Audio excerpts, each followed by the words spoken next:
ለሂውማን ሴኩሪቲ ለሂውማን ኢንተለጀንስ ሰፕሊመንታሪ ድጋፍ ሰጪ ነበር መሆን የነበረበት። የሂውማን ኢንተለጀንስ ማለት እንግዲህ በረጅም ዘመን እድሜ እያከበትክ የምታመጣበት እኔም ብርግ አድርገህ ኢንተለጀንስ ውስጥ ብትከተኝ 20 30 ዓመት ከቆየ ሰው ጋር እኩል ሆን አልችልም። ኤክስፒሪየንስ የሚጠይቅ ትምህርትና ኤክስፒሪየንስ የሚጠይቅ ነው። እኛን ኦፊሰሮች በተናቸው እነሱም በተናቸው መከላከያ ውስጥ በትንትኑ አወጣው።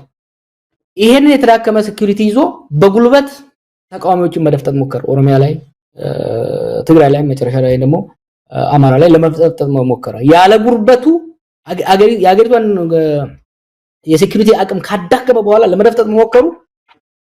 ነገሮች ከመንግስት ቁጥጥር ውጪ እንዲሆኑ አደረገ። አብይ በአሁኑ ጊዜ አይደለም የተቀረውን የአገሪቷን ክፍልተውና የራሱን ሴኩሪቲ ሊቆጣጠር የሚችልበት አይደለም። ዛሬ እኮ በአገራችን ውስጥ ሪፐብሊካን ጋርድ መከራየት ትችላለህ፣ ፖሊስ መከራየት ትችላለህ። so there is privatization of security እና ይሄ ሁሉ የሚያሳይ የሴኩሪቲ ሴክተሩ መዳከሙ of course መነሻው ፖለቲካ ቢሆንም የሴኩሪቲ ሴክተሩን ራሱ የሄደበት ለራሱ ተገዢ ለማድረግ ትሬት እንዳይሆኑበት የሄደበት መንገድ የአገሪቷን የሴኩሪቲ አቅም በጣም ያመናመነ ነበር። እንግዲህ ከዚሁ ጋር በተያያዘ ኢኮኖሚ ነው የምናንሳ። በተለይ በኢኮኖሚ ላይ ብዙ ጊዜ በመድረኮችም ስትናገር ነበር። አሁን ኢትዮጵያ ያለችበት የኢኮኖሚ ሁኔታ በጣም አደገኛ በሚባል የሰዎችን የወደፊት ህልውና አደጋ ላይ በጣለው መስመር ላይ እየገሰገሰ ይገኛልና ከዚህ አንፃር መሰረታዊ ችግሩ ምንድነው? አብይ አህመድ ኢትዮጵያ ብልጽግና ላይ ናት፣ እንደውም አሁን መሪ ቃላቸው የመስፈንጠር ዘመን ነው ብለዋል። መስፈንጠር ላይ ነን፣ በ2018 ደግሞ ይሄንን በብዙ ጥፍ የምንጨምርበት ዘመን ይሆንልናል ብለዋል። ብልጽግና የሚሉትንም ፓርቲ ሲያቋቁሙ ብልጽግናን በእጃችን የምንጨብጥበት ጊዜ ሩቅ አይደለም በሚል ነው። እንዴት አየው ከኢኮኖሚ ጋር ተያይዞ ያለውን የአብይ አህመድን ዘመን? ከዳ ወደ ምን እንዳይደረሰ ነው ደግሞ አዲስ ያመጡት። ከዳ ወደ ምን አብይ እኮ ዱርዬ ነውና ይሄ የመርጋቶ ሞጭላፊዎች አሉ አይደለም፣ አምታተው ኪስ ገብተው ምናምን ወደ ሀብታም የሚሆኑ ተቀባብተው የሰው ወይ መኪና ተከራይተው የኔ ሀገር እንደዛ አያድግም ነው። አንድ ሰው ወይ ሎተሪ አሸንፎ ወይ ሰርቆ ምናምን ሀብታም ሊሆን ይችላል። ደጋግሜም ብለው አብይ ቲንክስ ላይክ ዛት ሀገር እንደዛ የሚያድግ ይመስለዋል። ሀገር በስሎጋን በመፈክር አያድግም። ሀገር ሰርቆ አያድግም። ሀገር በሎተሪ አያድግም። ሀገር በፕላን በፖሊሲ የታገዘ ጠንክሮ በመስራት አመራር በመስጠት ነው ሀገር ሊያድግ የሚችለው እና ይሄ እንፈረጠራለን ከዳ ወደ መንዳ አምና ከዳ ወደ መንዳ ብለው እዳ በዳ አረጓ ተገሪቷል። ከዳ ወደ መንዳ ባሉበት አመት ውስጥ የሀገራችን ጂዲፒ አይ ቲንክ 200 ቢሊዮን ወደ 100 ቢሊዮን ዝቃል። ከሪው ማጂንስ ምን ነው የዚህ ሁሉ ጣጣ አንዱ አስተሳሰቡ ነው። ይሄ ፕሮስፔሪቲ የሚባለው አስተሳሰብ በጣም ስትሬንጅ ነገር ተመኝ እንጂ ሁሉ ይሞላልሃል you know you just have to wish it እናቀዋለን። አሜሪካ ውስጥ ያደጉ ሰዎች እናቀዋለን ይሄ ነገር ከየት እንደሚመጣ። ስካም ነው really ስካም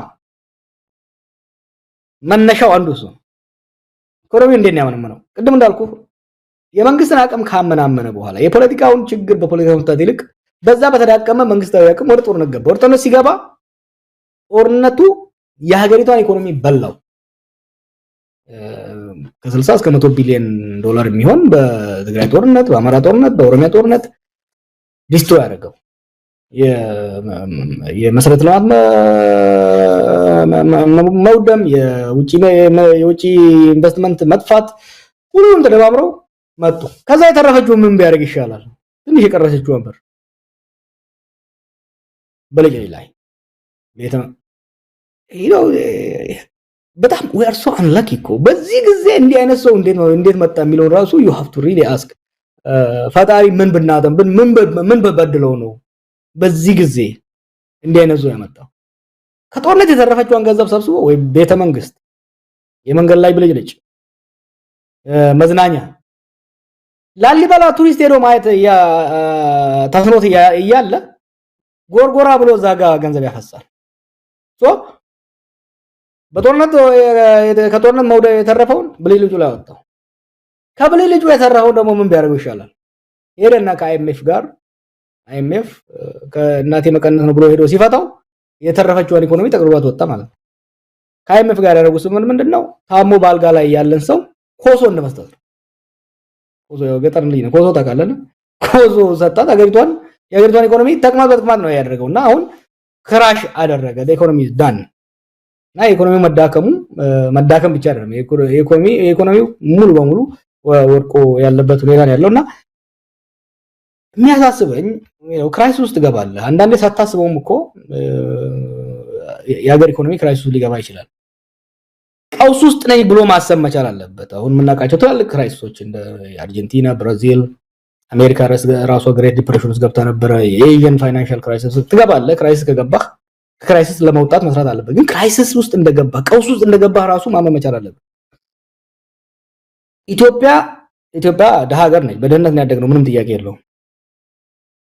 ግን አስተማሪ ልጆቹ መቀለብ ሲያቅተው፣ ዶክተር ልጆቹ መቀለብ ሲያቅተው፣ እኛ ከበረሃ የምንመጣ ሰዎች ዝናብ ሲጠፋ እርዳታ ስናገኝ ያደግነው፣ ምንም ጥያቄ የለውም። ከተማ የሚኖር ሰው ግን የመንግስት እርዳታ ሲጠባበቅ፣ መምህራን በትምህርት ቤት ሲመገቡ ቤታቸው ስናብ ለሚበሉት አጥተው አይ ኔቨር ሄርድ ኦፍ ኢት እና የባንክ ሰራተኛ፣ የፍርድ ቤት ሰራተኛ፣ ዳኞች እና ጠበቆች ቡሌ ከሆቴል ገዝተው ሲገቡ ኢትዮጵያ ውስጥ ይሄ ነገር ነበረ ወይ አልነበረም? እና ይሄ ሁሉ ባለበት የመስፈንጠር ዘመን ይሉሃል። የሚያስፈራ እሱ ነው። ምክንያቱም ቀውስ ውስጥ ነን።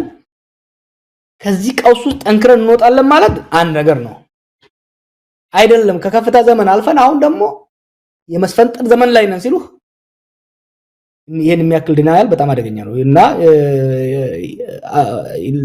አረሞት ላይ ያለን ኢኮኖሚ እየተፈነጠረ ነው ካልክ መድኃኒት ያስፈልግለትም ማለት ነው።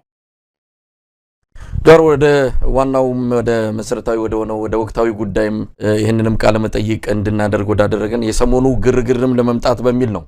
እንግዲህ የኢኮኖሚው መስፈንጠር አጠቃላይ ብዙ ነገሮች ሰሞኑን ከአባይ ግድብና ከዚህ ከማዳበሪያ ፋብሪካ ግንባታ ጋር ተያይዞ በትክክልም አብይ አህመድ ባለራዕይ ነው፣ በፊት ሲናገር የነበረው ህልሙን ነው ያሉ የበፊት ቪዲዮዎቹን እያመጡ አሁን ያው የተናገረውን እየፈጸመ ያለ ቃሉን በተግባር እየፈጸመ የሚገኝ መሪ በሚልም መገለጫ በሚቆጣጠሯቸው ሚዲያዎች ላይ እየገለጹ ይገኛሉ። እስቲ ስለ አባይ ግድብ ሰሞኑን አብይ አህመድ በስፋት ስብናውን ከፍ የሚያደርጉ ነገሮች እየመጡ ነው።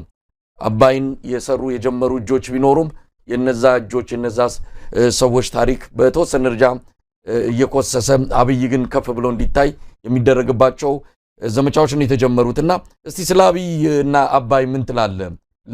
ለአባይ አብይ ደረሰለት ብሏል ዳንኤል። ኢትዮጵያ ውስጥ ያሉ መሪዎችም ህዝቦችም የአባይ ጉዳይ የማያንገበግበው ያላንገበግበው ትውልድ ያለ አይመስለኝም። እያየነው አፈራችንን ጠርጎ ሳንጠቀምበት የሚያልፍ ዋና ወንዛችን በመሆኑ በጣም ተንገብግቧል። የነበሩ መሪዎችም ከአቅም ማነስ ቀላል አይደለም የግብጽ ጫናና ሳይሰሩት አልፈዋል። እኔ እናንተ እየታገል ጥርሳችን የነቀልንበት መለስ ዜናዊ ነው ይሄን ነገር እውን ያደረገው። ስንታገለው የነበረ ሰው ነው። ማይንድ ፕላን አድርጎ አመቺ ጊዜ ተጠቅሞ የውጭ ብድር ማግኘት እንደማይችል በሀገር አቅም እንዲገነባ ያደረገው መለስ ዜናዊ ነው። ይሄ መለስም በብዙ ነገር መለስ አምባገነን ነበረ፣ ታግለነዋል፣ ብዙ ነገሮች አጥፍቷል። ለኢትዮጵያ እንደ ካሳ መለስ ጥሎ የሄደው የአባይ ግድብ ነው። አብይ ስልጣን ሲይዝ የአባይ ግድብ 65% ተጠናቆ ነበር። ኃይለማርያም አስቀጥሏል። በኃይለማርያም ጊዜ ከነበረው የፖለቲካ ቀውስ ጋር ተያይዞ ጀነራሎችም ብዙ ያጠፉት ነገር ነበር፣ ምንም ጥያቄ የለውም። አብይ ሊመሰገን የሚገባው ሌሎች ትላልቅ ፕሮጀክቶች እንደቆሙ እንዲቀሩ ሲያደርግ ይሄኛውን ዘግቶ በቦታው ላይ መዝናኛ ባለመስራቱ ልናመሰግነው ይገባል። እንዲጠናቀቅ በማድረጉ ብዙ የፖለቲካ ጫናዎችም ነበሩ። መጀመሪያ አካባቢ ላይ አስፈላጊነቱም ላይ ጥያቄ ሲያነሳ ነበር። ሆኖም ግን ፋይናሊም ቢሆን ፕሮጀክቱ እንዲጠናቀቅ በማድረጉ ሊመሰገን ይገባል። ክሬዲት ጠቅልዬ ኪሴ ላድርግ ካለ ግን አስቸጋሪ ነው። ምክንያቱም የመለስን ሚናና የአብይ ሚና እናወዳድር ካልን ዞን እና ጥንቸልም ማወዳደር ስለሚሆን it's not fair እኔ ሁለቱንም ታግያቸዋለሁ it's just not fair እና በአባይ ጉዳይ ከፍተኛ ሚና የነበረው መገንባት የቴክኒካል ስራው ብቻ አይደለም ፕላኒንጉን በሚስጥር ያን ነገር ይዘውት በዛም ወቅት ራሱ እኔ ስደግፈው መለስ እየታገልኩትም የደገፍኩት ነገር ካለ ባሰው ላይ በአባይ ላይ ያደረገው ነገር ነውና I think credit should be given where it's due and that መለስ እውነት ግን ጀዋር ተጠናቋል ወይ የሚልም ጥያቄ ይነሳል። አሁን ግድቡ ተጠናቀቀ ሲባል ምን ማለት ነው? ግድቡስ በፊት ከነበረው አቅም አንፃር በታቀደለት መጀመሪያ በነበረው በእቅዱ መሰረት ነው ወይስ የተከናወነው? የተለያዩ ያቅሙን ማነስ የሚገልጹ እርምጃዎች ተወስደውበታል። ለምሳሌ ግድቡ የመያዝ አቅሙን ጨምሮ ተርባይኖች ቁጥር መቀነስ እነዚህ ነገሮች ተደርገዋል። አሁንም ቢሆን የተጠናቀቀው የመስመር ዝርጋታ ተከናውኗል ወይ? ዋናው ትልቁ ስራ ግድቡ ተገነባ፣ ከዛ በኋላ ምሰሶ ተከላ፣ የመስመር ዝርጋታን ጨምሮ ከፍተኛ ኢንቨስትመንት የሚጠይቅ ስራ አልተከናወነም። ዝም ብሎ ግድቡ ተመረቀም የሚባል ነገር አለ። ከግድቡ ተጠናቆ ከመመረቁ ይልቅ ትልቁ የአብይን የፖለቲካ በተለይ ምርጫም ደርሷል ብዙ ነገሮች እየተደረጉ ነው ያሉትና ለዛ ተብሎ የመጣ እንጂ በትክክልም ግድቡ ተመርቋል የሚለውን ጥያቄ በጥርጣሬ የሚያነሱ ወገኖች አሉና ተመርቋል ግን እውነት ተጠናቋል ግድቡ? እሱን ጥያቄ ለባለሙያዎች ተዋዋለሁ።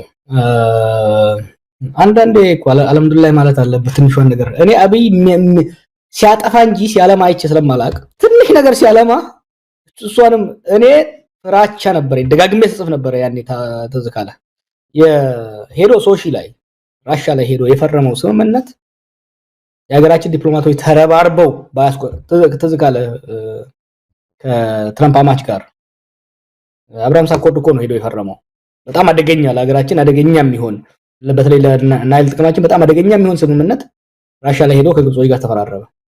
ከዛ በኋላ በአሜሪካ የትሬጀሪ ዲፓርትመንት ስትሬንጅ በሆነ መልኩ ዲፓርትመንት በትሬጀሪ ዲፓርትመንት አደራዳሪነት ነው ያ ነገር የተካሄደው።